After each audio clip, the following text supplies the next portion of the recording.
뉴스테이에서 간판이 바뀐 공공지원 민간 임대주택은 수익성이 떨어져서 건설사들이 나서기 꺼리는 분야였습니다.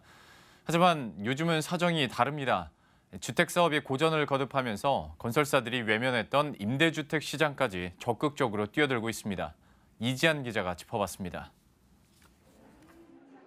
새 정부 출범 이후 뉴스테이에서 이름이 바뀐 공공지원 민간 임대주택. 뉴스테이처럼 8년 거주 보장과 연 5% 이내 임대료 인상 제한 등의 기준은 유지하되 초기 임대료는 주변 시세의 90에서 95% 수준, 취약계층은 70에서 85% 수준으로 책정돼 공공성을 강화한 것이 특징입니다. 특히 정부가 임대료를 95%, 취약계층은 85%까지 통제하는 등 임대료가 낮고 또 뉴스테이보다 택지 매입 비용이 비싸 건설사들이 선뜻 나서지 않던 분야였습니다. 하지만 외면받던 공공지원 민간 임대주택 사업에 건설사들의 관심이 커지고 있습니다.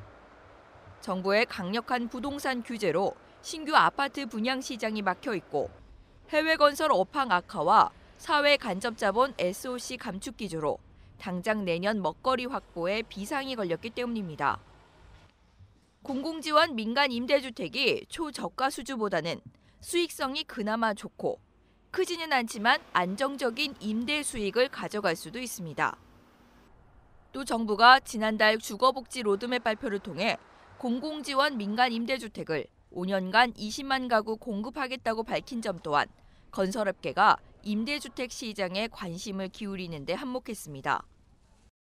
건설회사는 일단은 뭐라도 이제 그 사업을 해야 되는데 토지가 없으니까는 뭐 지식산업센터나 아니면 민간 임대나 이런 쪽으로 이제 많이 보는 거죠 지금.